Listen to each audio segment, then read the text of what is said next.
Josh, Dom, we're back. we are. We're back for season 3, man. Not only... these seasons have no consistency. No, it's just... That's what we call every time we start recording again after our hiatuses. You have taken every, entertainment thing I've ever known in my life and completely disassembled it and put it back together wrong. Dude, we're trailblazers. We're doing this thing our own way. Have you ever seen a Trailblazer? A Chevy Trailblazer? They're garbage. Yeah, I owned one, sort of. Yeah, well, the one with the suit and the tie. Yeah, it was garbage. Yeah. But anyway, welcome back to another season of DriveCast. I'm Dom. I'm Josh. Yes, And I'm trying to see the video at the same time, and it's freaking me out. Anyway, go ahead. Yeah, for the first time, we are, well, at least hopefully, the first time we tried this didn't go too well. So we're up for the first time we're on video. When did you take the picture? Is it a video or a picture? This is a video. Oh, never mind. Sorry. Already pulling that out? Yeah, we're going to edit that part Oh. out. So yeah, for the first time we are on video. So hello, YouTube or wherever the hell we are, where we're going. The hub. The hub. hello, Pornhub. I mean, at this point, they could put anything on that. Yeah, we'll probably get the most views there anyway. Isn't Sean on that? They got Lucius like him. Okay, that's all right. Here's another one. Where are we at? All right, we got another one. All right. So, yeah, we're back for season 3, Josh. So let's try not to edit this whole thing out. And like I said, this time we should actually be good for video. Our first attempt at this did not go too well. I'm an HR nightmare. Yeah, you're an HR nightmare, and I'm an AV nightmare. Yeah. Dude, the first time that we tried to do this was terrible. You almost cried. Yeah. I was watching you, and I'm like, oh, no, he's going to cry. Oh, dude, it hurts so bad. Oh, no, he's going to cry. It hurts so bad putting this whole studio together. I mean, look at it. It's beautiful. I didn't know what to do. It was like watching your little brother fall. I'm like, I don't. Come on, man. Get Just up. Gotta, you're okay. Just got to pick him up and don't tell mom. I don't. Come on. Just rub some dirt in it. Yeah, you're going to be all right. Just don't tell mom. Oh, it was rough. So we tried this with our SLRs, and it would only record 12 minutes of video. Die. And then the battery life was absolutely terrible. I didn't know the whole 12-minute video thing was a thing in the SLR world. I had no idea. So, put this whole thing together for the SLRs, and it didn't work. But here we are. We're finally on video. We should finally make it up to YouTube. We've actually gotten some requests in the past for this. Who? Some listeners. Who? I don't know. Some listeners have DM'd us on Instagram. You made that up. I did not. I'm not lying. People listen to this shit? Dude, did you know? I'm kidding, sorry. We actually have listeners from across the pond. We are an international podcast. Really? And also, I wanted to thank those people. That one guy in Ireland, that one guy in the Netherlands that's listening to us. Thank you. I appreciate that. I'm happy. As long as we can make someone's day, that's all I care about. I mean, we just kind of make our own days. Does that matter? Sure. Okay. Being here makes my day. That Brett Stevens. Yeah. Bart Starvins. I like my Bart Starvins day. You really edit that out? No. Okay, put the pen back. I'm going to edit this out. So we just wanted to go over our plans for this season, We'll get into why our previous seasons have been so short. But, this season, fingers crossed, we should be good. This should be a full season. We'll have videos and audio once a week, and hopefully we can actually make something out of this thing. Yeah, I mean the base is there, so we're gonna keep doing it. So I have a lot of questions that we're gonna have to answer this season. Why does every car manufacturer think that they're a luxury manufacturer these days? Why do they all make luxury cars? Yeah, that's a good question because, as we get into luxury vehicles anymore, I know in every brand that I've seen, especially in the Korean market lately, the Korean market seems to be throwing in one luxury car. Only one. In its brand name.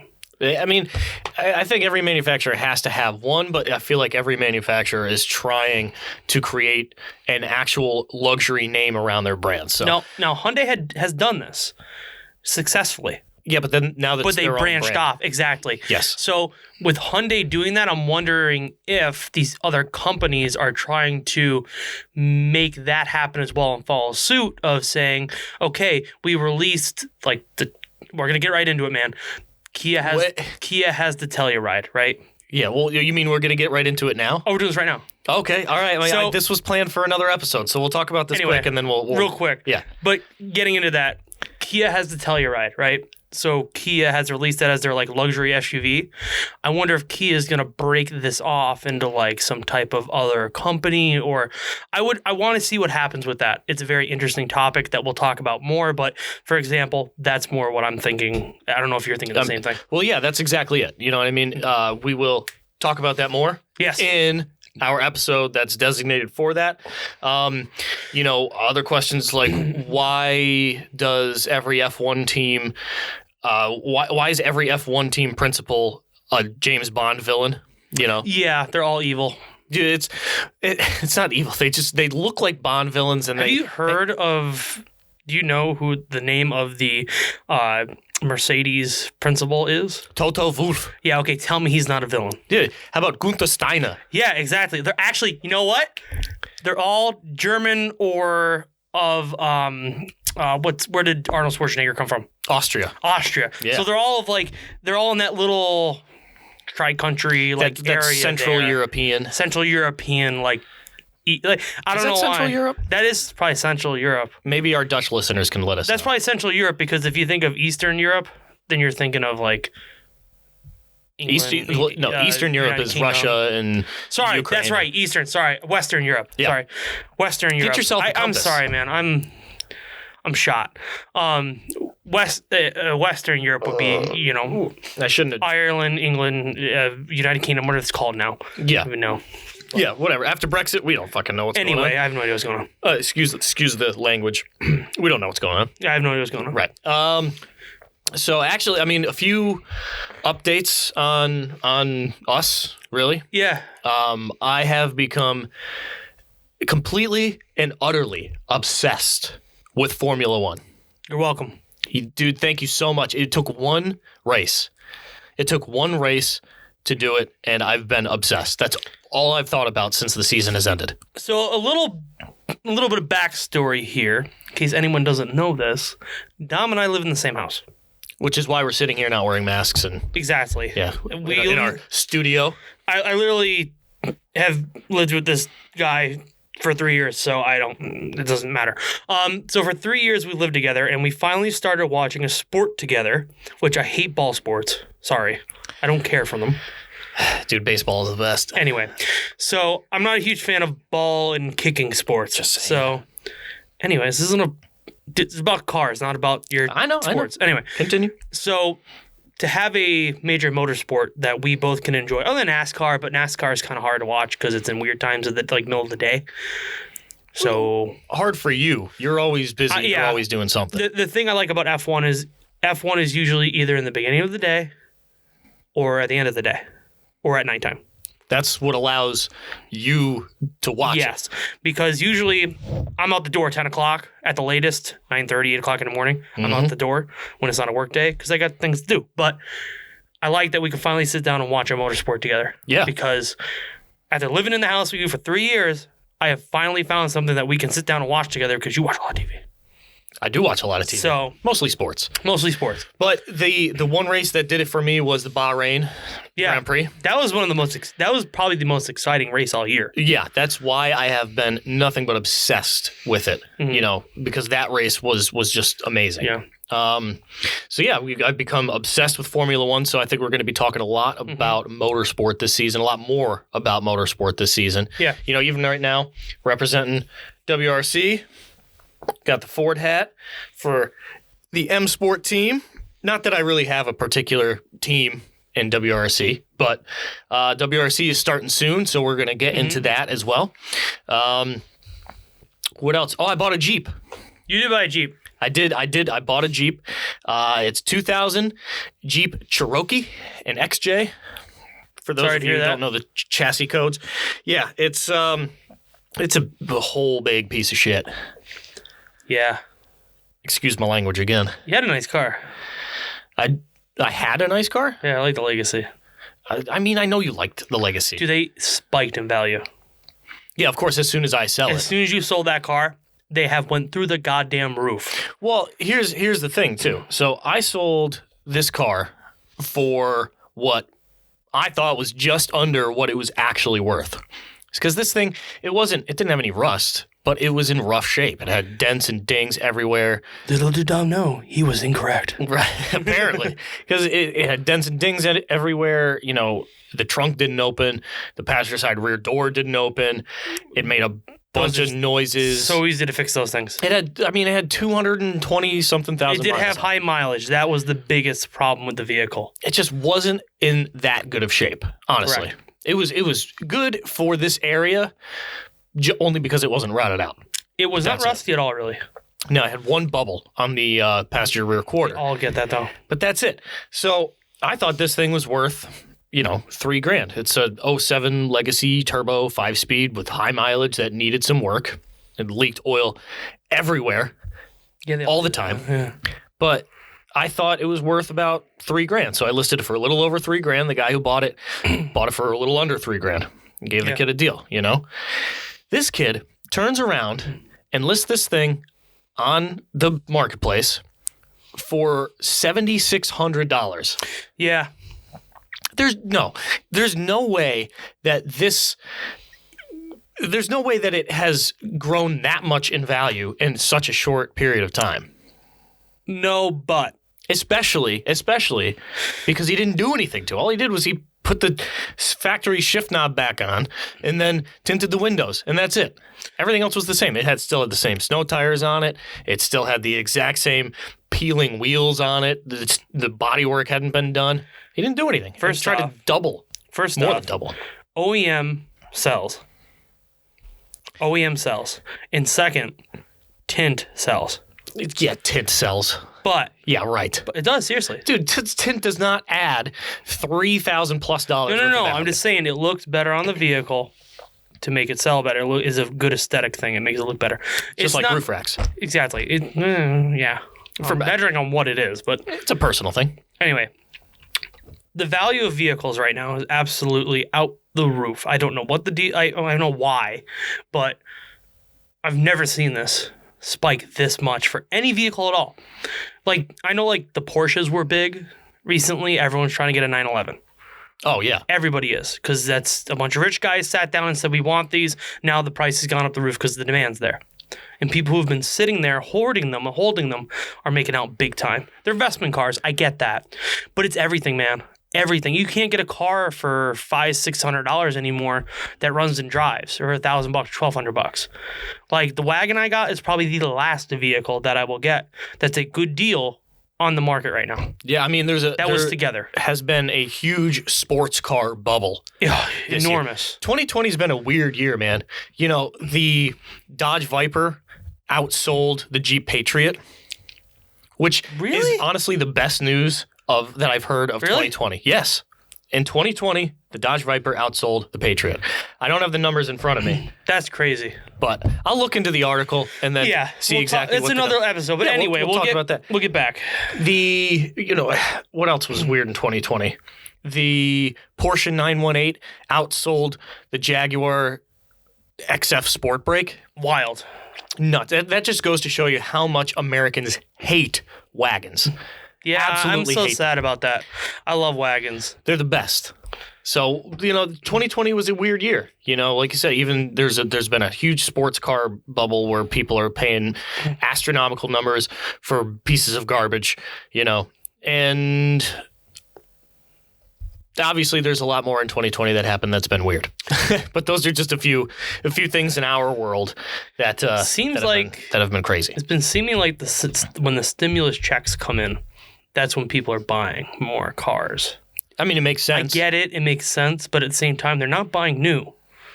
They're buying used projects and like things. They're buying like pipe dream cars. Well, that's really all you can get for these stimulus checks that we've been getting. Well, it's not the stimulus check that's doing it because they're only $600, $1,200, whatever it is. Right. Whatever they're giving us. At this point, I have no idea what the hell's going on. But they're giving us a small amount of money. They don't even know what's going on. No, they don't. It's that little bit of money that's enough to push them to get that car. So they're buying these projects or these older vehicles because they have that extra money in there, and it's just enough to push them. It's just it's a buffer in the bank account to justify these project cars. So yeah, we'll talk about that a little bit later in another episode. That's one of my points I wanted to go over was car market values and trends. But absolutely. anyway. I mean, there's even more questions that I have for this season that we're going to answer. That like, what is the future of the auto industry now that EVs are becoming more and more popular? Is Volvo just did a complete hybrid line they want to do. Yeah, I mean that's the thing. Like, huge. It's going to change, and it's going to change big over the next few years here. Is the Safari scene the coolest of the car scenes right now?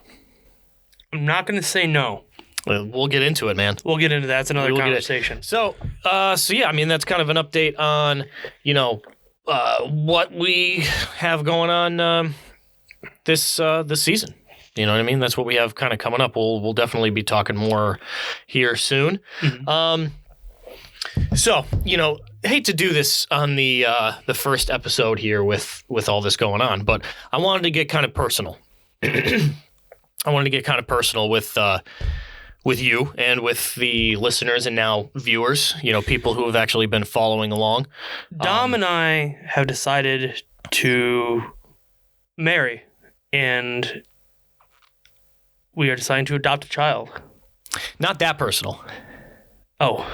Yeah. Sorry to give up your hopes, buddy. I thought that was the announcement. No, that's not the announcement. Okay. So, sorry to give up your hopes, but that's not it.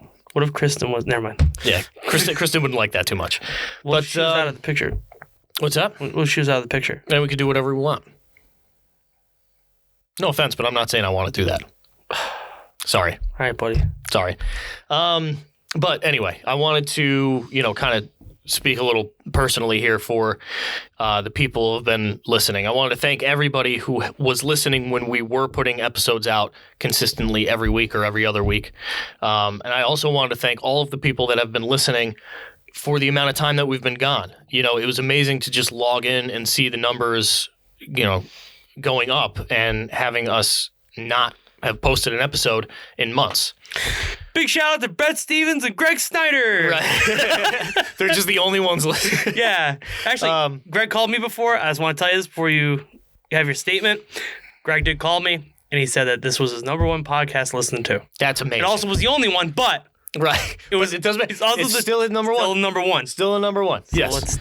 Because you don't even listen to any podcast, so this one isn't even your number one. I don't even listen to ours. Yeah, right. Exactly. That's what I'm saying. Go ahead. So, it's been tough for me personally to do this so consistently.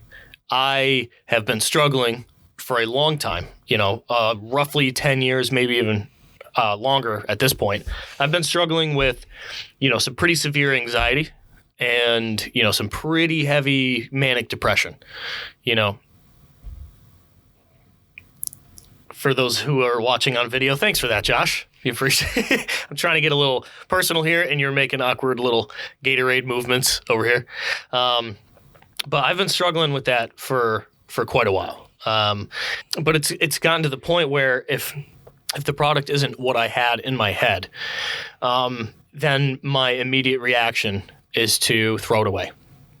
If it's not perfect, then I have to start over and do it again, which, kind of shows why our seasons have been so spread out and months apart, and also why our episodes have changed a lot. Since then.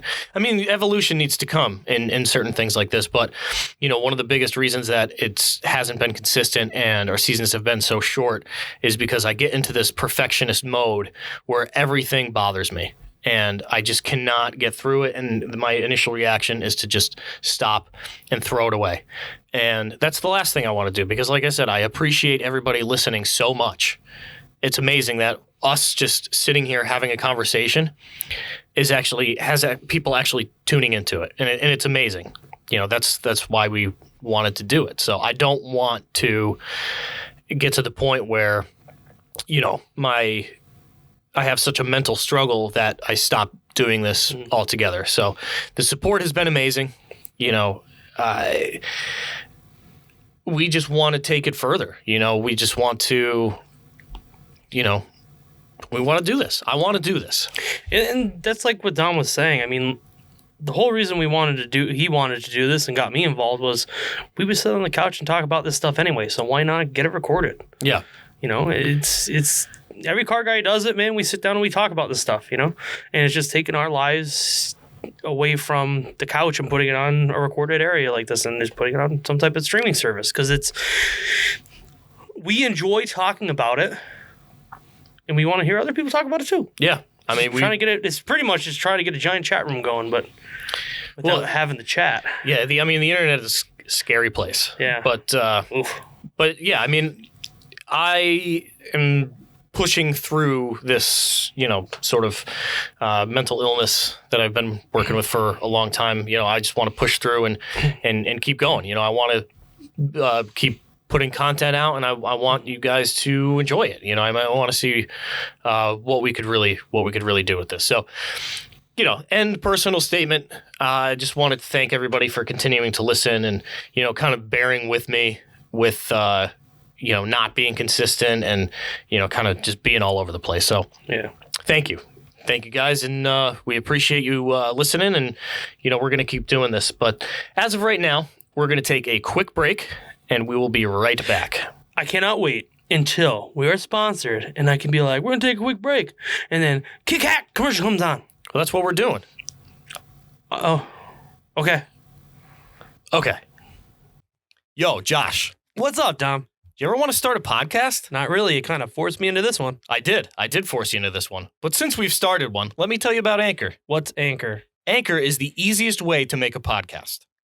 So it's not like the thing you want to tie to my neck and throw me in the river with? No, not that kind of Anchor. Okay. Unlike that kind of Anchor, this one is free. Oh, free is for me. Dude, me too. There's also creation tools that allow you to record and edit your podcast right from your phone or computer. So it's not online dating? No, it's not online dating. Oh, okay. Anchor will also distribute your podcast for you, so it can be heard on Spotify, Apple Podcast, and many more. It's like the mailman, but for podcasts? That's exactly what it is. That's nuts. You can also make money from your podcast with no minimum listenership. You know what they say about more money? Mo car parts. Mo money, mo cars. It's everything you need to make a podcast in one place. I think we're going to have a lot of podcasts coming up around now. I think so. Just remember to download the free Anchor app or go to anchor.fm to get started. Okay, we're back. We're back. Is that the Anchor thing? That's our sponsor. That's our sponsor, Anchor. I love that. So, now that the personal, conversation is over, we don't want to really get into too much conversation at this point in this episode.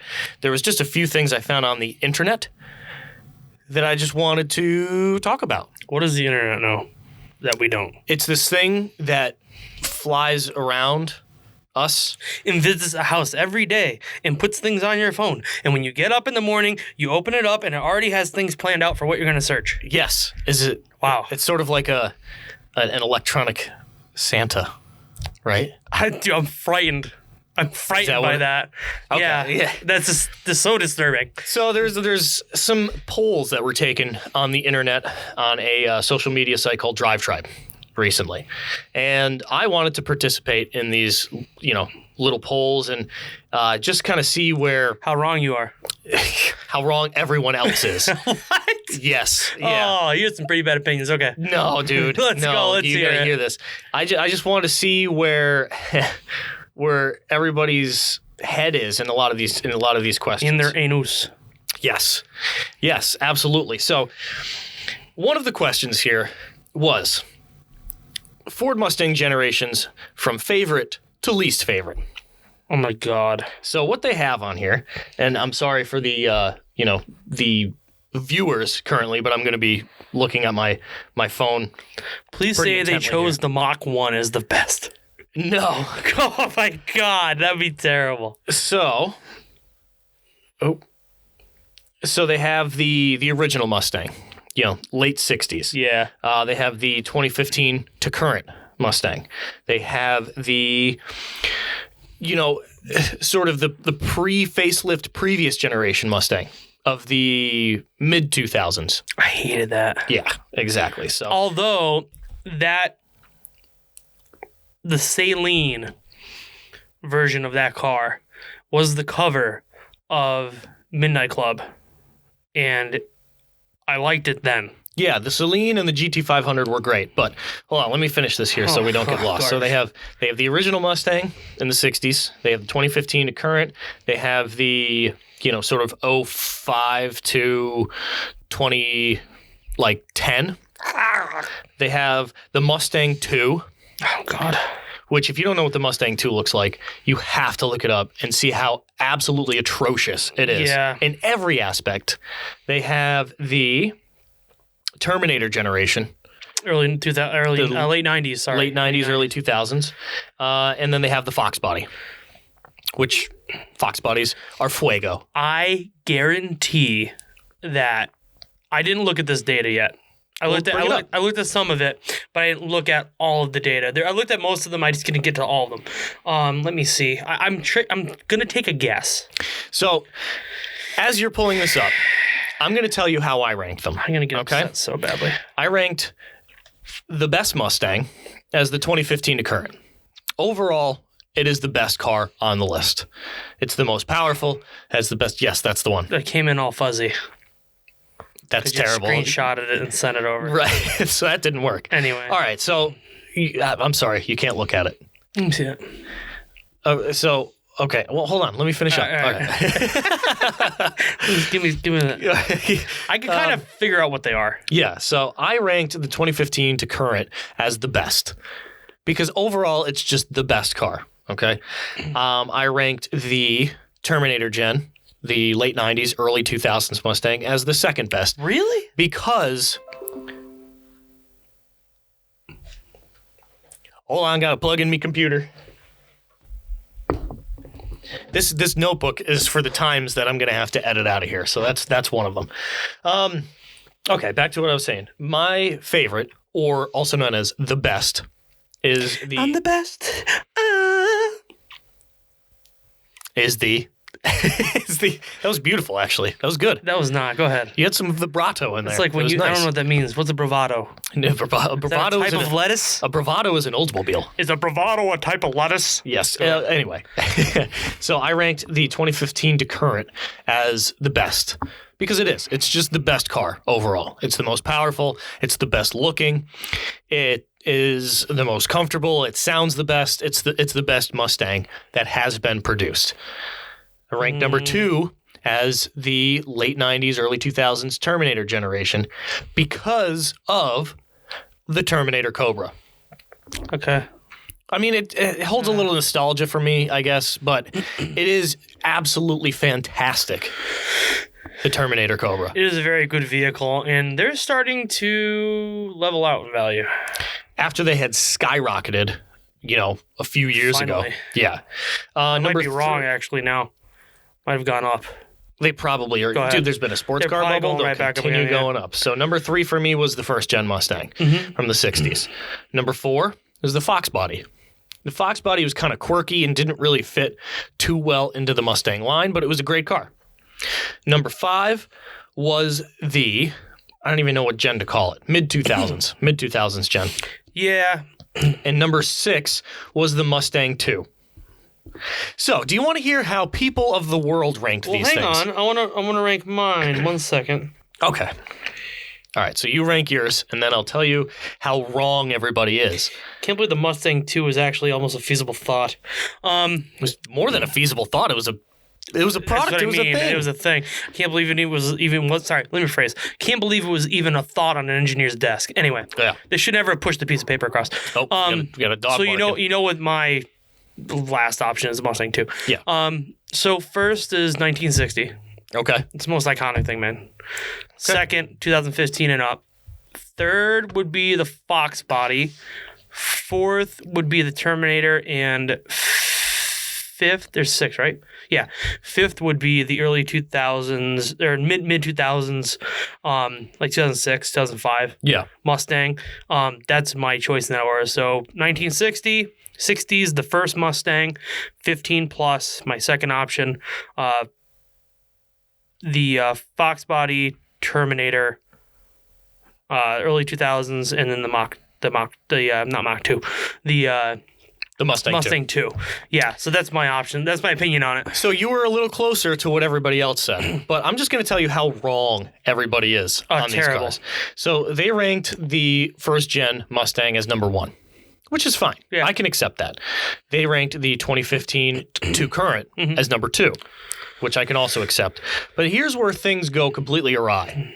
I see that. They have the mid-2000s as number 3, which is ridiculous. The car was absolutely terrible. It was some, retro, nostalgic BS and styling, and they did that with the Challenger as well.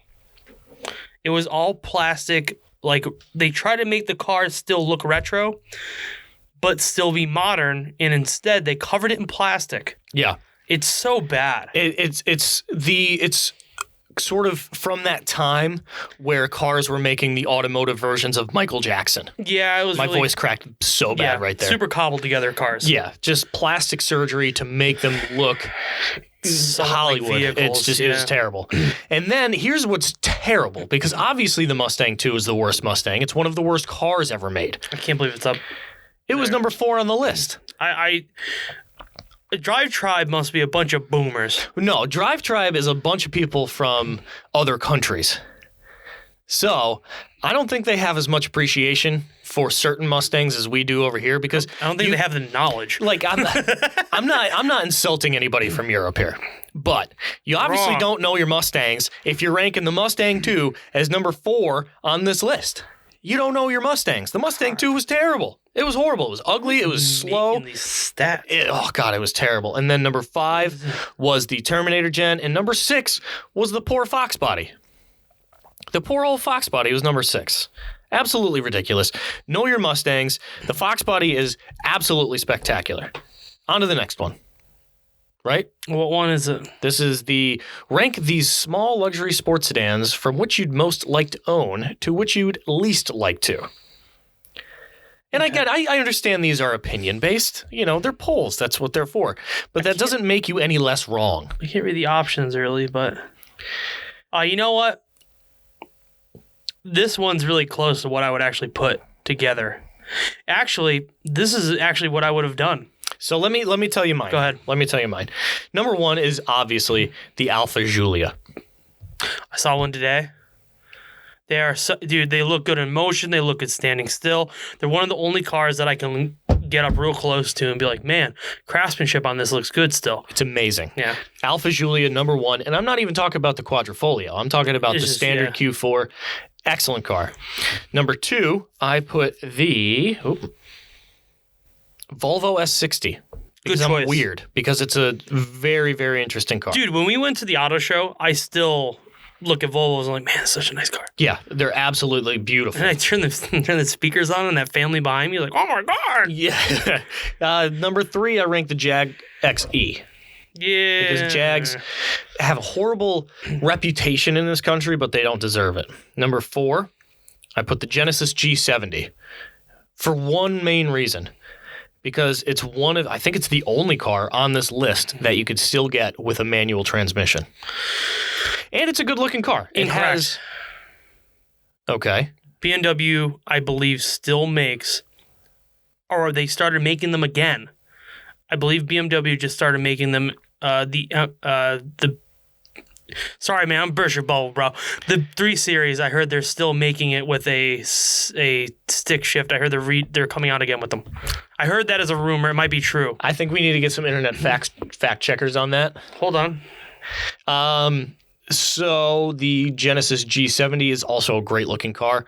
Get it with a manual. It's just a 2-liter turbo, but number 4. Number 5 was the BMW 3 Series, which is it's honestly the best car on this list, but there are more interesting cars ahead of it. Number 6, the Mercedes C-Class. Number 7, the Audi A4 for me. Because the C-Class and the A4 don't do anything for me. They're just entry-level luxury cars that people just buy the name for, in my personal opinion. So here's how... Okay, all right. 2021 BMW M3 review. This came from Cars.com. Right. Hold on. Came from Cars.com. They said that the powertrain is a twin-turbo, 3-liter inline 6-cylinder, 473 horsepower, 406 foot-pounds of torque, and the base model, it's a 6-speed manual transmission. Okay. Well, again, let's hope that we can get it in this country. I want to talk about another episode because they did get back to an inline 6. Go ahead. Okay. Good for BMW. So, speaking of them, this is how wrong everybody is. They rank the BMW 3 Series as number 1, which it is what it is. You know what I mean? The BMW 3 Series is probably the best car today, if not the best car ever. Really? One of them. Yes. You know what? I'm going to say yes here because a lot of them are still around. Yeah. I mean, the 3 Series is over its lineage, over the course of its life, it's one of the best cars ever made. Yeah. Number 2, thank God, is the Alfa Giulia. And here's where things, usually it's just 1 and 2 are good, and then everything else goes crazy. Number 3 is the Audi A4. Audi A4 is not an interesting car. It's not. It's a Volkswagen with a tuxedo on. That's basically it. But it's just not that great of a car. There's other cars in the same spectrum, or in the same genre, the same, what's the word I'm looking for? Category, demographic, whatever. What? In the same, the cars that are very similar. I'm drawing a horrible blank on that. Terrible. That are better cars. I started twitching. Like on this list. And then there's the Merc C-Class.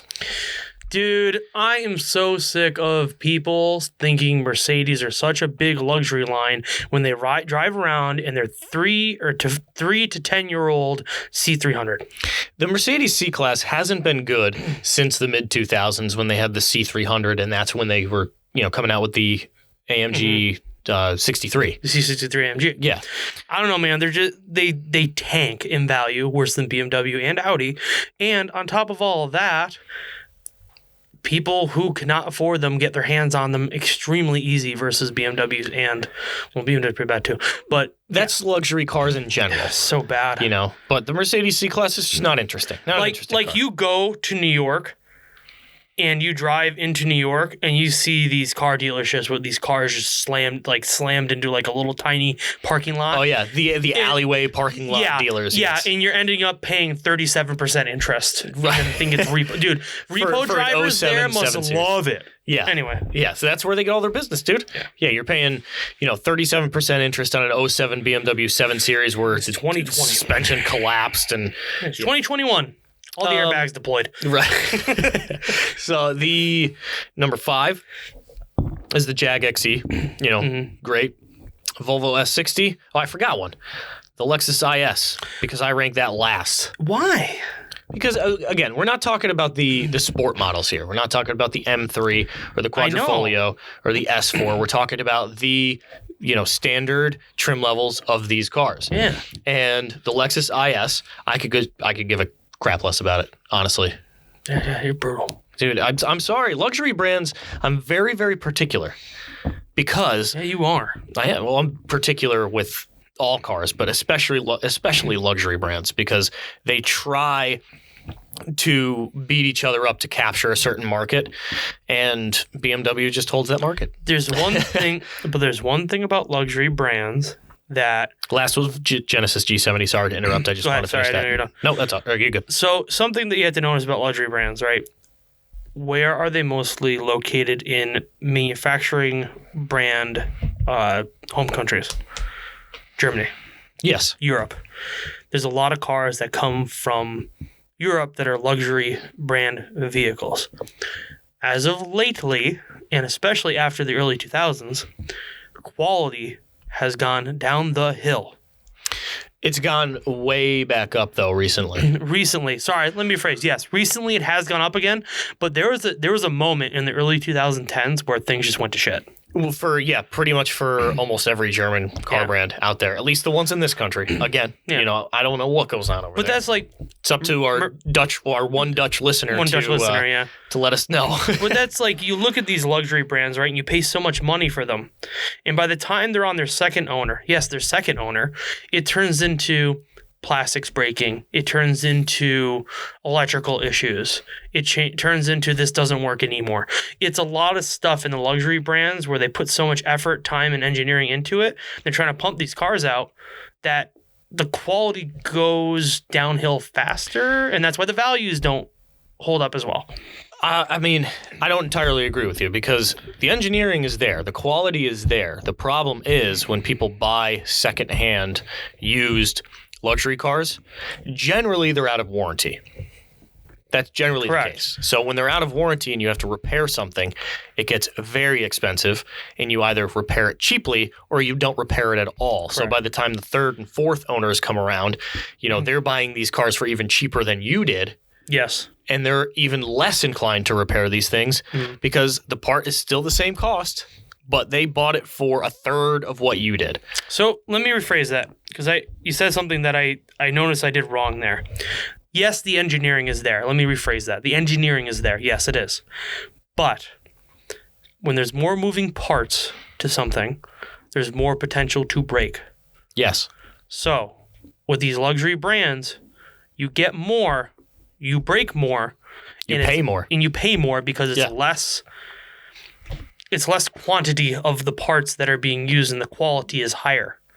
So that's why these cars end up in cities where people don't drive much and they use it as a token to show how much they make. Yeah, I mean... It's a common term. Yeah, I mean, luxury cars are a fashion statement. It's a fashion statement. It's like a handbag. Especially in this country, overseas, BMWs and Audis are very common just because they are what they are. You know what I mean? Nobody's driving a Chevy Malibu in London. You know what I mean? But they leave. That's like these cars get abandoned easily because of this too. That's why a lot of abandoned cars you'll see are like weird shady deals on Facebook. Yes. No tittles. No tittles. No tittles. Sorry, no tittle. 04 BMW 7 Series. No tittle, don't want. No tittle. No tittle, don't want. 1, 2, 3, 4, 5. Price 1, 2, 3, 4, 5. No tittles. Please call hidden information. That's another one we're going to talk about in the future episode. Okay, so let's get on to the next one. Oh, God. This one is a little bit more along the lines of what I was thinking here. It says rank the Toyota Prius generations. What a waste of a design on what a waste of a graphic designer's time. Yeah, dude, continue. The Prius was lifeless, and it was just absolutely just white bread. It was the white bread of the car world. It was just nothing. It was the just rye bread of the. But at first, it was sliced bread. People loved it. It was a hybrid, but it was reliable and it was affordable, and it was a fashion statement. People drove those things into the absolute pit of death. Yeah, I know people that drove those things back in the early 2000s. People used to carpool with those things and drive them into the absolute ground. Dude, people still do, man. Still do. That's why the Prius actually earns my respect. I will talk shit all day, but at the end of the day, the Prius was a great idea.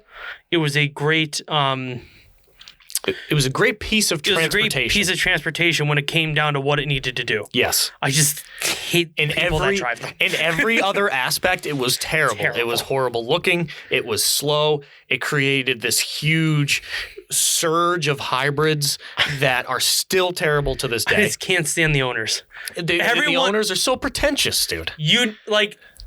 Did you know anyone that drives a Prius that you didn't know drove a Prius? Oh, I know. They let you know immediately, well, I got a Prius. Yeah. What kind of car do you have? Whoa, it's funny you asked me. I have a Prius. It's like, well, I didn't tell you what kind of car I had, so why are you telling me what kind of car you had? Yeah. Because I have a Prius. Yeah, it's like, and that's like one of the things. I'm from Seattle. I have a Prius. I remember, I forget where I was. Portland. I forget where I was, but I was somewhere at like an event or something, right? And someone found out I liked cars. So when someone finds out someone finds out at an event, if someone finds out you like cars, you immediately can tell who's blowing smoke in your bum or who actually knows something about something. That's a very touchy subject. We're going to talk about that in another episode, but yes. At an event I was at, someone was like, oh, Josh likes cars. He has Subarus, blah, blah, blah, blah, blah, right? And I'm like, oh, hey, man, what's going on? Like, I heard you like cars too. Or like the conversation started, right? And it started with, yeah, man, I love my Prius. And, I love car. I'm like, God. I'm like, miles per gallon's great. I love the thing. It's like kind of peppy. I'm like, that word. God, no. Oh, dude. Anytime someone uses the word peppy, you don't know shit about shit. Dude, pep, it's pep and zip and just shut up. Endless amounts of power, like terms like that. You just know that you have no idea what a good car. You have no idea what you're talking about. You have no idea what a good car is. You don't know what power is. If you think your 1.8 liter Civic, actually because mine's a 1.5, but your 1.8 liter Corolla from 2004 has endless amounts of power. It's just not the case. That's like one of the worst things you can do to a car guy is bring your base model vehicle into the conversation. Be like, oh man, I got a 2006 Volkswagen 2.0 non-turbo Jetta, and it's like, I don't think it's even a thing. Well, it is, but there's a fine line there. It's such a quick car, I love it. And you look at it and you're like, this is perfectly normal commuter car. There's a fine line there because everybody's got to start somewhere, Everybody's These are usually 30-some-year-old dudes. Yeah, but that's the problem. Like, they're that's the real problem. Those are the people who we're talking about. But, like, if you're talking about younger kids, you know what I mean? 16, 17, 18-year-old kids, they're driving around in a base model, whatever, talking about it as if they like it a lot, that is different because they are sort of just getting entered into the automotive world. And it's better to kind of show them the way rather than insult them because they drive an automatic Chevy Cobalt that they want to modify. But that's the thing. Like, yeah, we're talking shit. But at the same time, if a kid came up to me and said, hey, man, I heard you know something about cars. Like, I'm modifying my Volkswagen. And I went outside and we started talking about the car and he's trying to modify it. Then it's like, oh, man, this is cool. Like, keep doing it. Keep getting into it. Yeah. If you ever need something, let me know. Here's my number. Like, you know what I mean? And then if they're asking questions. If they're asking questions, you can answer. You know what I mean? And a lot of the times, too, a lot of people I see either take them like under their wing kind of thing, or they do I wish this kid would stop calling me. Right. You know what I mean? It's like the people we're referring to in that are the people who are excuse me, like you said, the pipe dreamer kind of thing. Like upwards of 30 years old. The guys who will come up to you in a gas station. It's your cousin's boyfriend, okay? And just kind of right. It's your cousin's boyfriend that used to have a mohawk. Right. It's that guy. And he comes up to you and he goes, man, you know what, dude? I love this thing. I used to have a second gen Eclipse, and that thing was fast as hell. And you know what? The only thing I hated about it was automatic. Right. And you're like, oh my God, shut up. It's the type of guys that said, back in 1985, I had a Camaro. You took that thing up the highway and did 210 miles an hour with it. Like that kind of shit. Get out of here. I'm out of here, dude. I don't know. I honestly can't tell you people who have actually fast cars that haven't even gone 120 miles an hour, let alone 140. Yeah, let alone these guys are saying that they're 1985 Camaro. 200 miles an hour, my Camaro. Get out of here. Well, old cars can't go 120, 140. No. The things will shake apart and you'll die in your bathtub. It's like, oh, cool, dude. I took my 1997 Fleetwood Brougham for a ride. Right. Hit 130 miles an hour. Next thing you know, I saw Jesus. Right. Like, yeah. And you're sitting there in your bathtub looking like, what happened? You're like, and Jesus, and like, I forget the guy at the gate, whatever, right? So Jesus is like, hey, man, you crashed your Fleetwood Brougham and you came up here in the bathtub. Same thing, no difference. Right. Like, cool, bro. All right, we got to stop this because you're starting to make no sense at all. But it does make sense. All right. We're getting back to the Prius here. All right, that's tell me I'm wrong, dumb. You're gonna tell me I'm wrong? This is what started the whole thing. So the Prius. So they have the first generation Prius, which was the 90s, which like nobody bought. But they're actually like really good cars. Then they have the second generation, which is the one that was that's like what started the craze. That was the one that everybody bought. What one was it? The second gen. Second gen. Prius. That's what we're talking about. Would you just blank? Yeah, dude. You know, like gone. I can't believe this. Like somebody at a desk somewhere sat down and they're like, "You need to make us graphics," and they're like, "What's it about?" Best Prius generations, and the guy's probably like, oh, come God. on. Right. Can we give this to the intern? Right. So, and they had the third generation, which also very, very popular car. That was What's sort the of one that's got the lightning bolt taillights? That's the fourth generation. The fourth gen. Or like the current-ish Dude, one. it's so funny because they put those on, and at first when I looked at it, I thought it was from far away because I didn't have my glasses on. So from far away, I'm like, wow, dude, is that a Bel Air? Yeah. Like, I was like, what is that giant thing on a back of a car? Looks like fins. Looks like fins. And then the last option they had was burning. What? Burning. Yeah. Like burning a Prius. So this one was pretty along the lines. So the interns got jokes. Yes, y'all got jokes, huh? Interns got jokes. So number one was burning, obviously. Who wouldn't love to burn a Prius? The EPA. EPA. Right. EPA wouldn't. Vegans, maybe.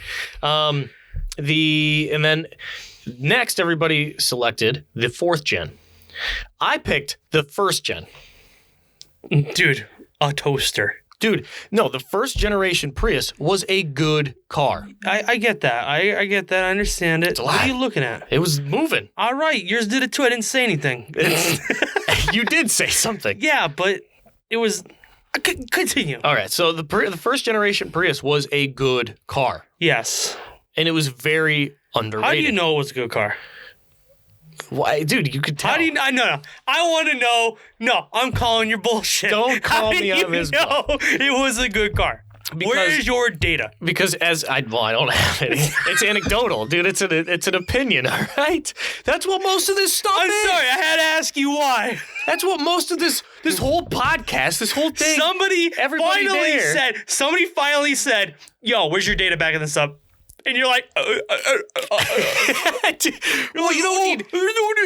I can't believe we're getting into this argument over a Prius. You don't need data to back up if a car is good or not. If you're gonna waste my time, you don't need it. If you're gonna waste my time, I'm gonna waste yours. All right. Moving on. The first generation Prius 7 minutes was back. a good car. It was economical. It was affordable. It was reliable. It was ugly as fuck, but it was quirky. Cool. So the Toyota Corolla. Continue. Yeah, you're right. Yeah. So it was an electric Corolla. Cool. So it was sort of like the amoeba of the generation of Prius. You know what I mean? It was like the plankton crawling out. Salamander. Yeah. What is it? The thing? A newt? Is that what it is? A newt is just like a salamander, but doesn't it turn into a salamander? This isn't a biology podcast. That's not what newts do. Newts are a whole thing. Newts are their own thing. Newts are their own thing, but what are the things that salamanders are always salamanders? But isn't there like a fish that grows legs? You're talking about evolution now. Yeah, I am very confused. That sounded really bad. I know it sounds terrible, but like we're not too far off. When you look at me with a confused face like that, I know I just fucked up. Yeah, like I know what you're talking about, but I don't know what you're talking about. Oh, okay. Like you don't know shit about shit. All right. So it was the evolution. It was the amoeba of the evolution. You have the second gen, third gen. All right. So number one was. You could have just said it was the starting of electric vehicles and hybrids in the United States, because it kind of was. The second gen was. Second gen. Well, the first gen was. But they ranked the first gen as the worst. The fourth gen, or the more current one, was the second best. The third gen, the third best. Second gen, the fourth best. And then the first gen was the worst. Everybody just butthurt because the Prius was an alternative for gasoline consumption. Yeah. For excessive gasoline consumption, sorry. See, dude, remember when the Prius came out, remember how much a gallon of gas was?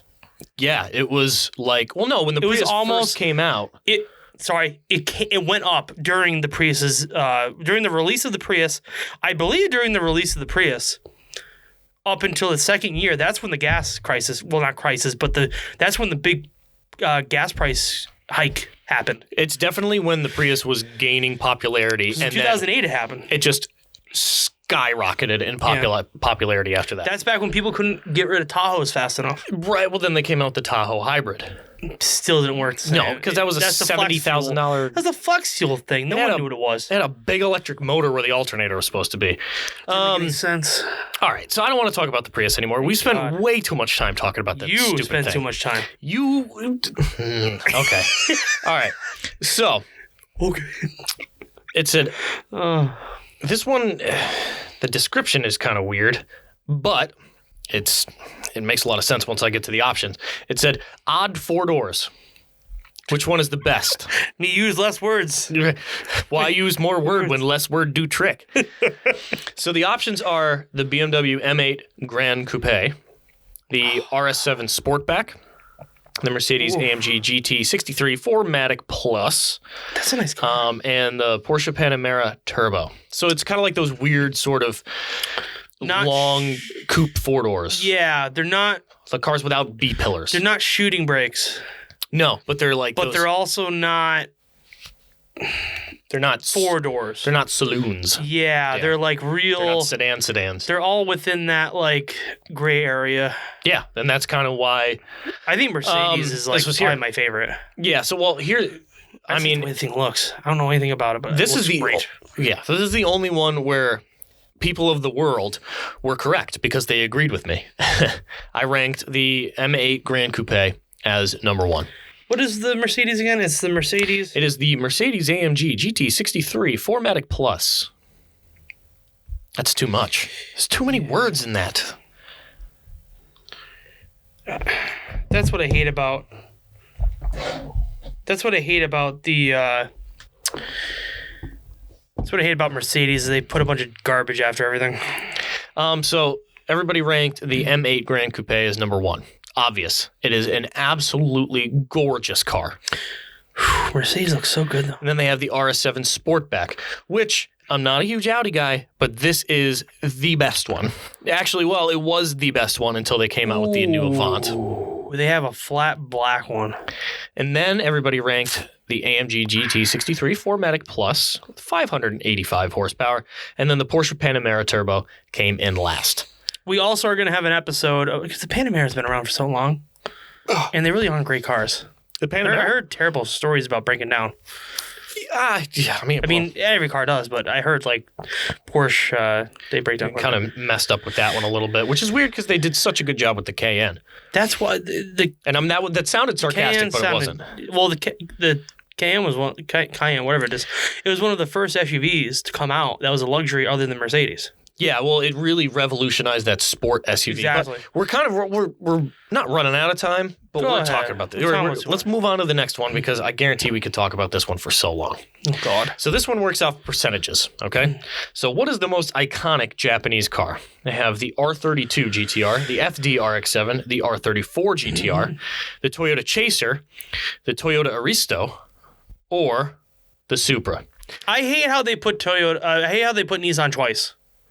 Well, there's 3 Toyotas and 2 GTRs and 1 RX-7. I'm going to get to that. I hate that they put Nissan and Toyota twice to 3 times on here because they didn't even include the NSX. Exactly. They didn't include NSX. They didn't include the 22B. They didn't include the Evo. They didn't include what's the other one? I mean, honestly, in this, I can't remember now. In this discussion, they could have only included the FD RX-7, the R34 GTR, and the Supra. Those are hands down they're the most iconic Japanese cars. No, the NSX.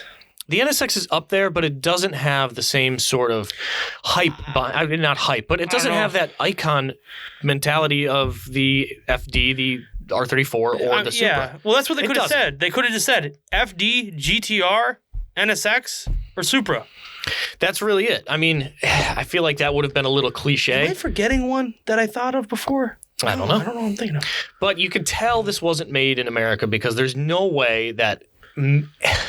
There's barely any Americans, especially that aren't car guys, that know what a Chaser is.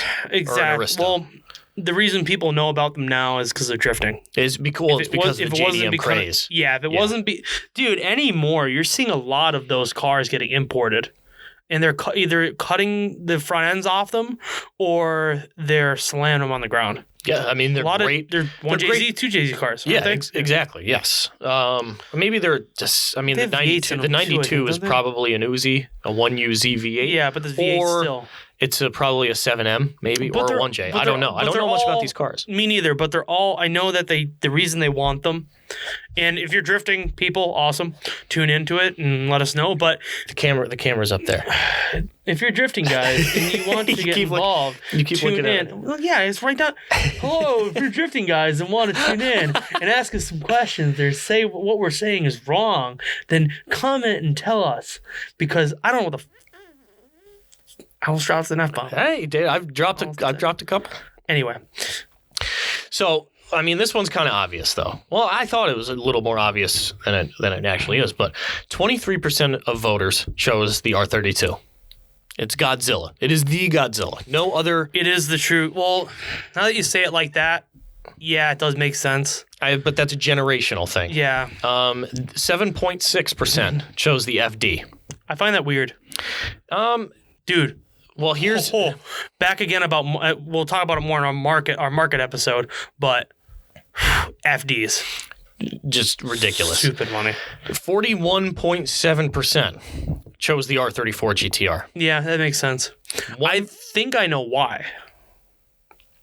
Why? Because multimedia has made the R34 the big craze for Japanese sports cars for years. Well... Again, it's a generational thing. You know what I mean? It was the poster car. Like the GTR was the poster car for Gran Turismo. Yeah. You know? Well, I'm saying like multimedia video games, like they've made this the poster car for years. Fast and Furious. Yep. It was all over the place. The car had a very small role, but that car was the first car that he drove in Too Fast, Too Furious. Yes. So anyway, continue. But, you know, the Supra 25.4%, and I feel like that is... Like you said, it's because of media, because of the presence that Nissan allowed the GTR to have in film and gaming, because Toyota's always had very weird licensing for using their cars in games. Toyota's very tough. Is this still... But Toyota's always had weird licensing... With their car models. You know, even good examples, Forza Horizon 3, right? 3, where they didn't even have... Mark IV Supra in it. They did that street racing thing. Yeah, where they didn't... They condone street racing. Yeah, it's... yeah. Well, they had that issue with Midnight Club.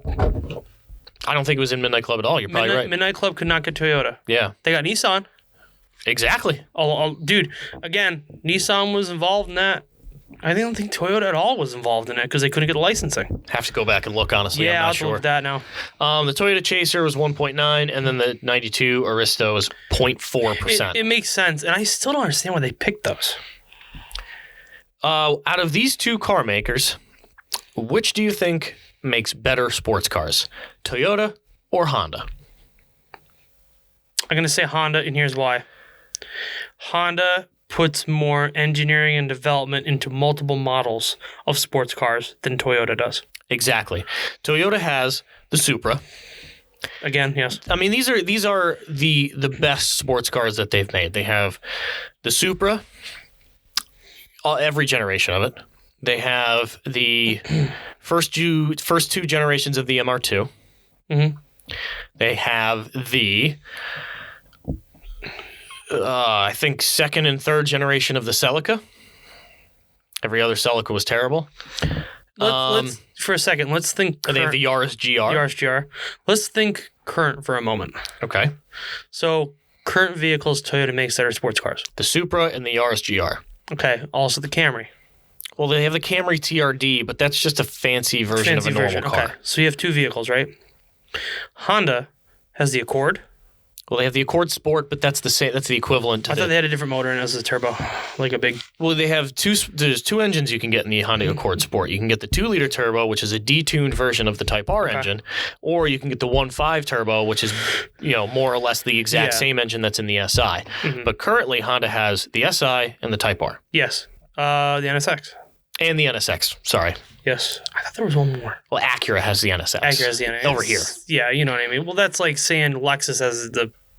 Toyota has the, what's it called? The LFA and, the RCF, which I don't really count those. If you want to count them, then that makes it a little tougher. That makes it a little tougher. 46% of people chose Honda. 54% chose Toyota. It's a very close one on that.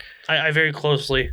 I feel like the actual lineage of sports cars from start to finish has been better with Hondas because there have been more of them. They've been more consistent, and they have just blown up the tuner world. Yeah, because they were more affordable than Toyotas were. Yeah, I mean, because Toyota only made expensive sports cars.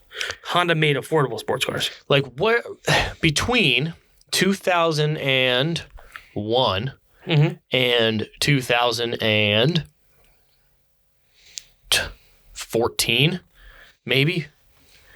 What did Toyota make that was a sports car? What year, sorry?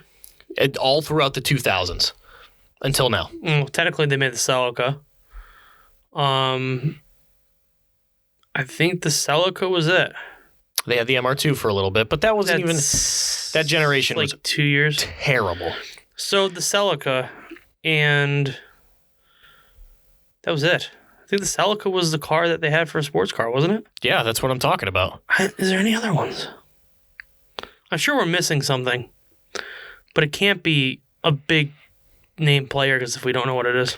I have no idea, but that's at least in this country again. Yeah. That's why Honda chose the shaft, man. Yeah, that's why Honda chose or got my choice.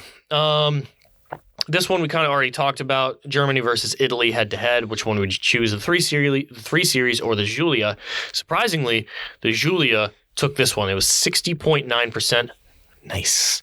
To the 39.1% of the 3 Series. Oh, God. Oh, so this one is rank all the different types of doors. Favorite to least favorite. Oh, my God. Yo. So they have... Suicide doors in Rolls-Royce, number 1. So they have... Well, here they have butterfly doors. What you would see on the... Lamborghini? McLarens. Oh, that's right. They're... Yeah. Wait, don't they go... Well, I mean, the Lamborghinis have scissor doors. Scissor doors, that's right, because the butterflies go like... Yeah, they go up like this. Scissor doors go up like that. And then they have the... I might say this wrong. Dihedral doors. Okay. The Koenigsegg. How they go outward and then up. And then up like this. Yeah. Scissor doors, gullwing doors, suicide doors. I love gullwing doors. Swan doors. Well, I don't even know what kind of car has swan doors. It says they open and just lift upwards slightly. So they'll open up and the wings come out probably. Lamborghini doesn't do that. They go straight up, right? I don't know what kind of car they have. Ferrari, maybe? I don't know. I can't even see it in the picture. Only thing I know is that if a door doesn't open normally, it costs a lot more money. Right, exactly. The next one. There's a thing with people that have money love doing shit so difficult. Right. It's ridiculous. Why can't your door just open? Why can't your doors open like a normal fucking person? Yeah. No. Instead, we're gonna make it so that you have to pull on it, and then you have to play the bop it game, and then it's like bop it, twist it, pull it, and it's like the door's like. All right. So the next one is normal doors. After that, just normal doors. That's definitely last. Right. Well, and then they have canopy doors, and then they have sliding doors. Cut my leg. So those are the options. I cut my legs. Would you cut your leg? I don't know. There's a staple on the chair. That's why I'm like fidgeting around a little bit. What are you doing? I cut my leg. I don't know. I'm bleeding a little bit. Whoa. Dude, you're gonna cut your leg. I almost fell. Anyway, all right. sorry. So I ranked suicide doors as number 1.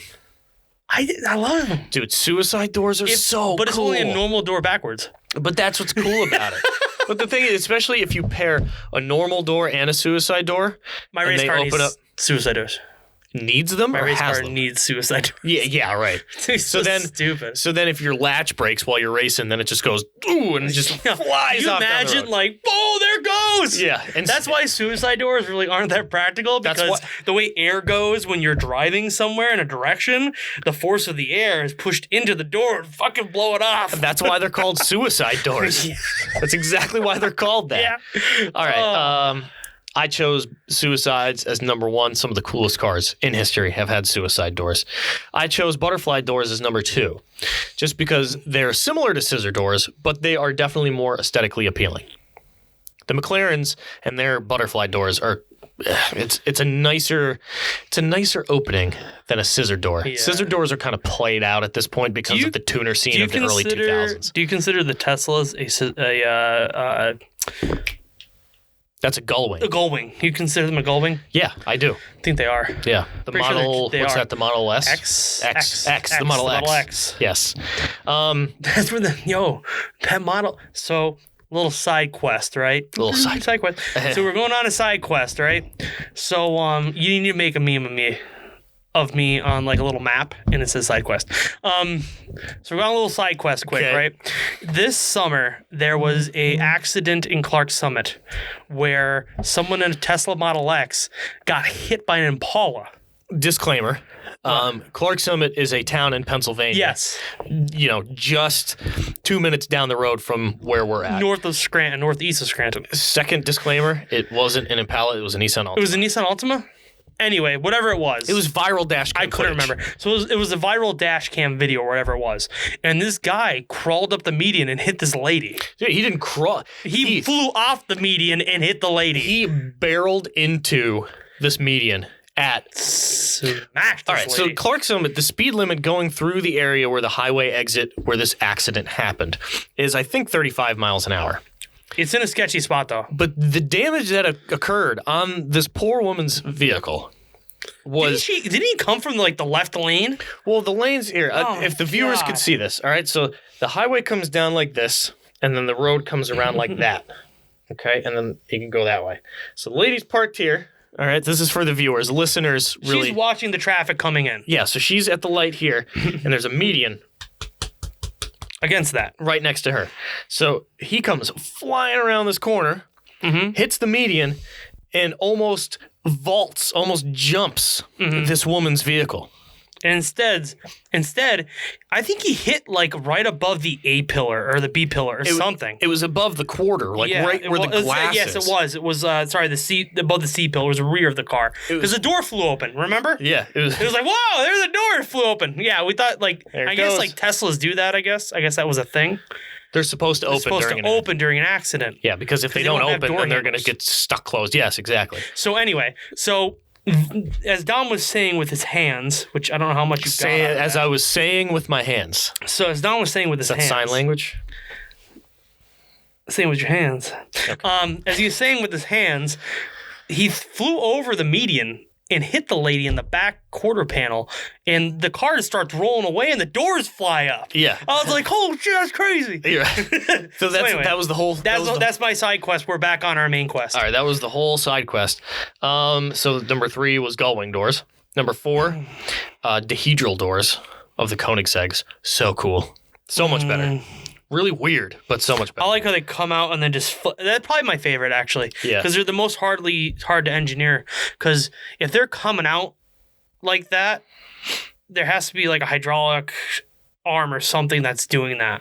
And then it has to have the hinge action and to then be able to. it's got to be engineered just right. I think there's a lot of moving parts there and a lot of tolerances that has to be met most likely. So I think it's pretty cool. Yeah, but you can't park it next to a curb. No, Because if you do, the door door comes right down on smash the right curb. into it. Yeah. Oh, can you imagine parking next to somebody? And if you're boom, dude, if your passenger, Babe, what are you doing? yeah, it's like no, dude. When I had Babe, no. when I had my Acura, it was lowered, Boom, boom, boom, boom, boom. dude, and the door was lower than most curbs. I remember this story. And we're going to the bar. We park outside, and my passenger, who was a very pretty lady, who I was trying to swoon at the time. She swooned your door right into a curb. She swooned that door so hard into the...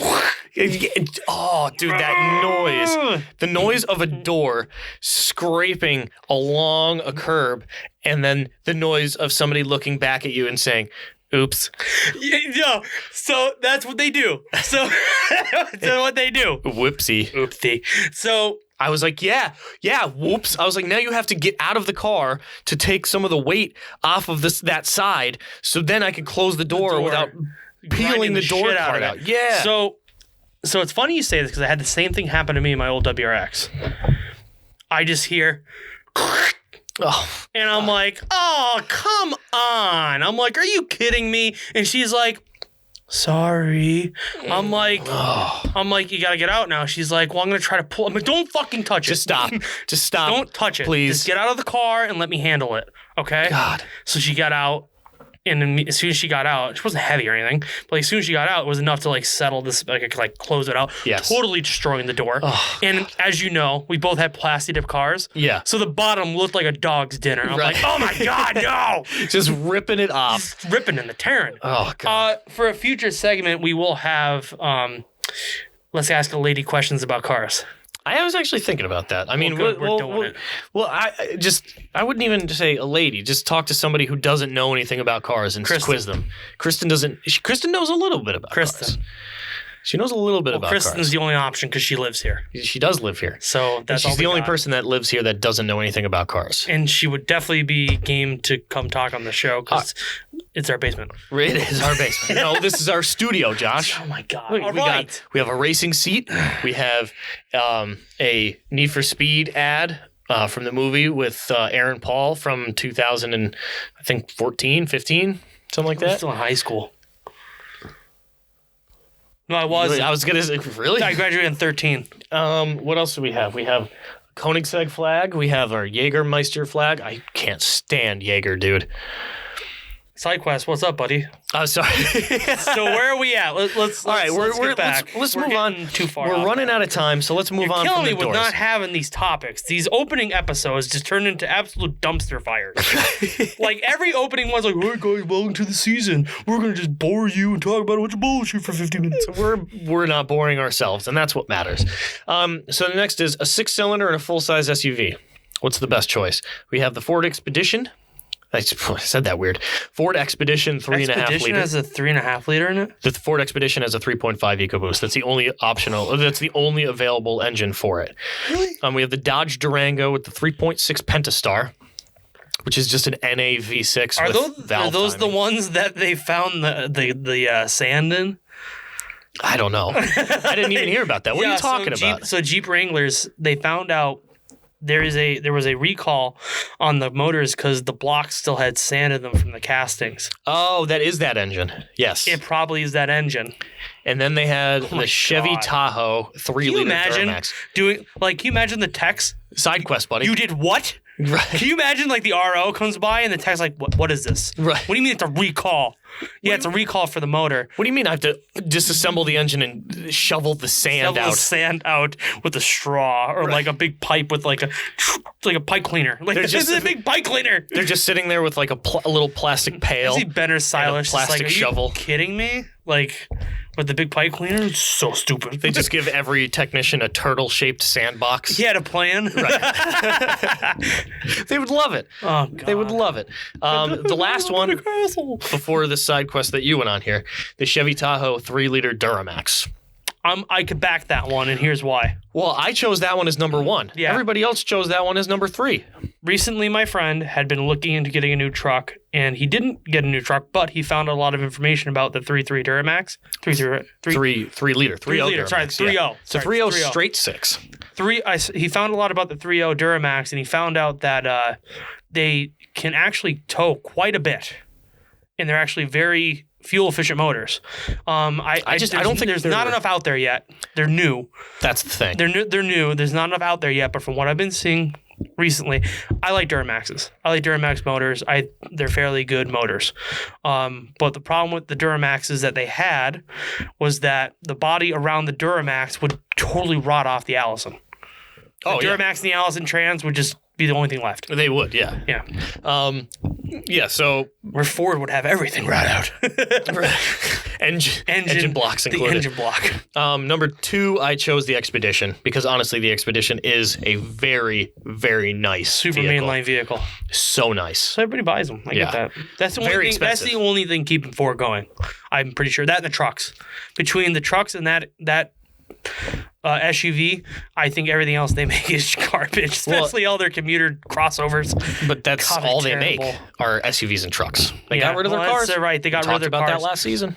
We have to talk about something else real quick at the end of the episode. Keep going. Okay. And then number 3, I chose the Durango because the 3.6 Pentastar is nothing spectacular. It's just a the V6. 3.6 pentagram. The 3.6 Pentagonal is just it's just an engine. You know what I mean?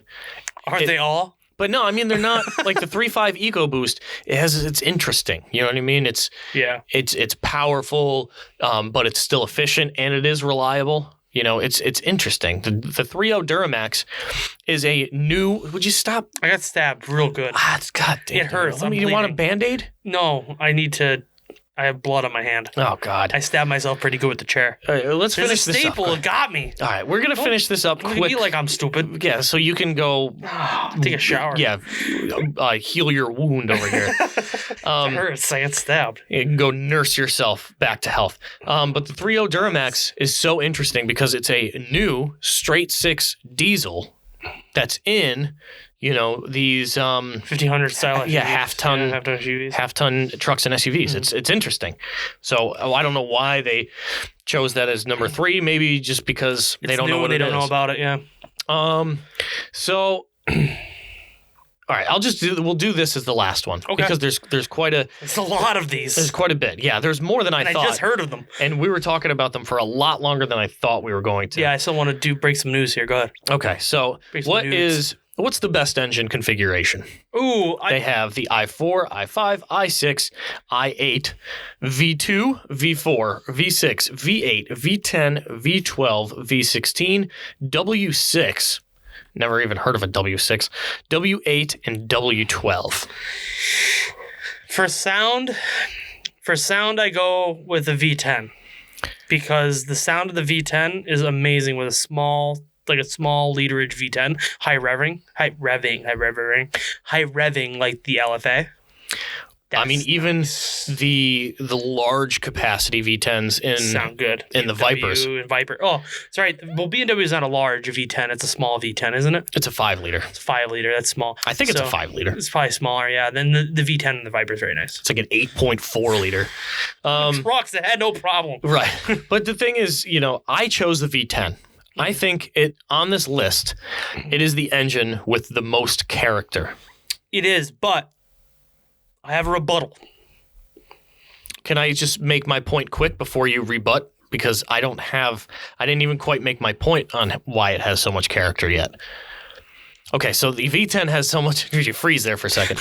So the V10 has so much character because, like you said, the sound. It has many different sounds. The V10 Formula One cars. Absolute screamers. Same with the LFA. But then you have, the large V10s in, the trucks and like the Viper, which sound almost like a 5-cylinder. And there's so much character. They're powerful. They're interesting. People love them. They have so much character. That's why I chose the V10, along with 21.9% of the other people. Yeah. Okay, rebuttal. You ready for it? Yeah, rebut it. You got to butt it. Hit with some knowledge. Hit with some knowledge. So, mine's the inline 6. Along with 12.6 of people. Yeah. That was my second option. I'm going to say the inline 6, and here's why.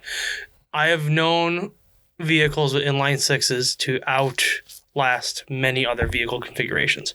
Right. Also, the performance market for inline 6s are Supra, GTR, the big...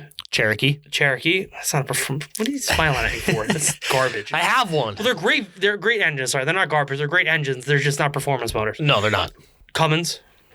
Diesel. Trucks. But yes. Diesels. Straight 6s. 3-liter Duramax in the Tahoe. Exactly. Again, it's a 6-cylinder straight BMWs, six. every single one. Every single one of them. Well. Turbo inline 6s. BMW made their made their bread and butter M3 out of an inline six. That was their big thing when the E46 came out, the E36. They wanted a 6-cylinder, and then they got into the turbos. But a lot of performance vehicles that were back in the early 2000s, late 90s, the big dogs were the straight sixes for like Japanese cars and European models, even though a lot of V8s existed and they were out there. But turbo inline sixes, I heard, are phenomenally reliable. Yeah, and balanced. So that's where, like, they're just not efficient. Yeah, I think I might be biased because I really fuel efficient. I think I might be biased because I really like the GTR and the Supra, and also the Jeep Grand Cherokee, Jeep Cherokee, and stuff like that. So and the Beamers, and I love the Duramax. I mean the Cummins. That was my second option. But V8 won with 30.7%. Now V8, everybody's got an LS. But the thing, like, V8s they're the most. I'm trying to think of how to say. They're the most widely used engine configuration available in any vehicle. Yes, and there's just so many differences Maybe other than inline 4. Right. But there's just so many differences between them. You know, when you have your V8 in a pickup truck versus the V8 that you have in a domestic sports car versus the V8 that you have in an Italian supercar versus the V8 that you have in a German luxury car. If you're Chevy, they don't care. Right. But Chevy put the same pushrod V8 and everything. They did. But that's what I'm saying. Like, the V8 is just so widely used and so different all at the same time. You know, no matter what type of vehicle you put it in, you can put a different type of V8 in it, and it will be it'll be like in its own world. You know what I mean? Like I said, the German luxury V8 is completely different than, you know, the brutal American pickup truck V8. Yeah. You know, they say I respect that. You know, they say there's only one way to skin a cat or whatever it is. There are multiple ways to skin a cat. Yeah, there's multiple ways. Sorry, that's what it was. Yeah. There's multiple ways to skin a cat, yes. But at the end of the day, there's still a cat. Like, right. But at the end of the day, you're still skinning a cat. So why would you want to do that? I have no idea, dude. Why do you want cat skin? I don't know why. They have 9 lives anyway. There's 9 layers. That's not 9 skins. They have 9 skins. 9 skins. So that's why there's multiple different ways to do it. Anyway, to get through all 9. off the side quest. The configuration is going to be the same, but everyone's engineered differently. Yes. So V8, there's so many different V8. There's so many different V8 models based on that configuration. It's ridiculous. So, you know, like that V8 configuration, there's so many models.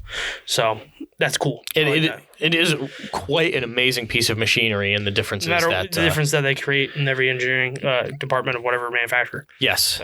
So we've been talking for a long time. Yeah, I got one last thing. Okay. Before we're done. Sorry. No, go ahead. I'm going to do it. Big news, kind of, in... Are you pregnant? No. Okay. Big news, kind of, in the American Rally thing that they got going on called the ARA, American Rally Association. Mm-hmm. I think it's still ARA.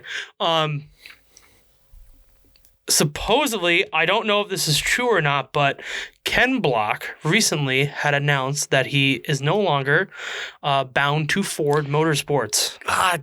That was something I wanted to say at the very beginning of the episode with how weird 2020 has been, even though that happened this year. That happened in 2021. It was in the works. But yes. Man, I forgot about that. Crazy. So anyway, I want to talk about it. So as everyone knows, I like rally a lot as a sport because I like Subarus. And Subaru has had a bloodline that's been involved in that for quite a long time. So with that being said, of course, when I hear Ken Block is no longer with Ford, I don't get butterflies in my stomach anymore because it's just another guy driving a car. Cool. He's a driver. But at the same time, in the back of my head, I go, man, I wonder what that's going to do if, for some reason, he does jump on one of the teams to enter into the American Rally Series. So, with that being said, I saw that there was a vehicle parked very weird compared to all the other vehicles in his video. Okay. It was his 2008 or 2010. Can't remember what year it was. It was the hatch that he drove in Gymkhana 3. Gymkhana 3 or Gymkhana 2? You think he's going back to Subaru? I think he's going back to Subaru, and here's why. And this is why I think he's going back. We could definitely talk about this more in the rally episode that we're doing. But right now this happened. This is current events. Yes. We're going to do it. Yeah, breaking news. Breaking nudes. Breaking nudes. This week we're breaking nudes. So Ken Block recently had been involved in the Hoonigan video of Gymkhana with Travis Pastrana, right? Yes. Travis Pastrana is bound to Subaru right now. So with that being said, having that partnership kind of happen, I think it may have opened a door for him to get back into the Rally Series for America. Ken Block has not won an American Rally championship. Since going to Ford. He's never won one at all. Okay. I don't believe so. I think that's correct. I don't think he's ever won an American Rally Championship. Okay. He's podiumed. He's placed, but I don't think he's ever won. I have to check on that to make sure. It's pretty bad I don't know this. Internet fact checkers, please. Yeah, actually.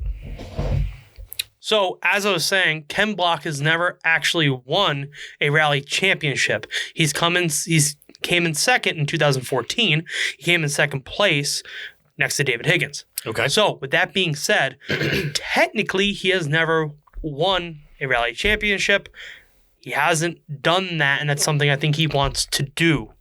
Now, with Higgins gone, after 2019, David Higgins is no longer driving for Subaru. And I'm sorry, man, but Subaru is the only company manufacturer that's left in the American Rally Series, so there's really no competition. Other than last year, a privateer actually had won, which is crazy that a privateer wins against Subaru of America. So with that being said, there's a lot of moving pieces here where I think they want to get Ken Block back on board. They want to get Pastrana racing, and they want to get those two, I think, on Subaru together, because it's going to push others to get involved in the sport. It's going to also push Subaru, I think, to the point where they're going to say, we're going to push the cars, we're going to push the drivers. We have 2 seasoned veteran drivers. We're going to push both of them to win. Because after last year, having a company that makes cars supporting their endeavors in a motorsport not win, and they're only one that's doing it. There's only one factory team. It's Subaru. Right. And they did not win. It's kind of wild. It's the first time they haven't won in years. So I think they want to bite back. I think they're going to get Ken Block on board, and they're going to drive. He's going to get the other car. I think this is a big thing that's going to happen, and he's come back to Subaru, and the dude's a walking, talking billboard. Yeah, that's for damn sure. Damn sure. So we will definitely look into that more. Yeah, there's a lot of rally stuff we're going to be talking about this season. A lot of motorsport stuff that we're really going to get into here. So we'll talk about that some more. So, what? Are you copying me? No. Okay. What? So you gotta stop that. You gotta stop that. All right. I'm done. Sorry. Go ahead. So that's it for episode 1. Back to business. Season Trey. I didn't do my opening. I said it in English. Oh, you did say it in English. We'll have to wait till next episode, buddy. Adios. There you go. So follow us on Instagram at I have an OnlyFans.